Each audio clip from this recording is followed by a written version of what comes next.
நான் வெறும் சாதாரண வெறும் திவாகர் கிடையாது sir. Doctor D. Diwakar physiotherapist. கிட்டத்தட்ட ஒரு எம்பிபிஎஸ் ஈக்குவலா படிச்சிருக்கோம். சொல்லப்போனா அவங்களே எங்கள சார் சார் நெறைய எம்பிபிஎஸ் டாக்டர்ஸே, அப்பா இதுலலாம் பொறுமை வேணும் திவாகர்.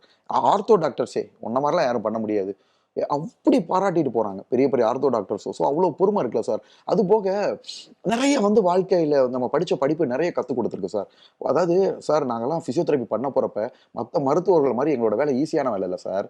அதாவது வெயிலு, மழை, மழை கொட்டிக்கிட்டு இருக்கும். அதோட போய் பேஷண்ட் பார்ப்போம் சார். ஒரு தடவலாம் வண்டியில போய்க்கிட்டு இருக்கோம் சார். டூ வீலர்லயே தான் ஜர்னின்னு வைங்களேன். கீழ விழுந்து அப்படியே கால்ல சறுச்சு பிளட் லீக் ஆகிக்கிட்டே இருக்கும். பட் அத பத்தி கேர் பண்ண மாட்டோம். நம்ம பேஷண்ட் பார்க்கணுமேன்ற அந்த வெறி தான் சார் ஓடும்.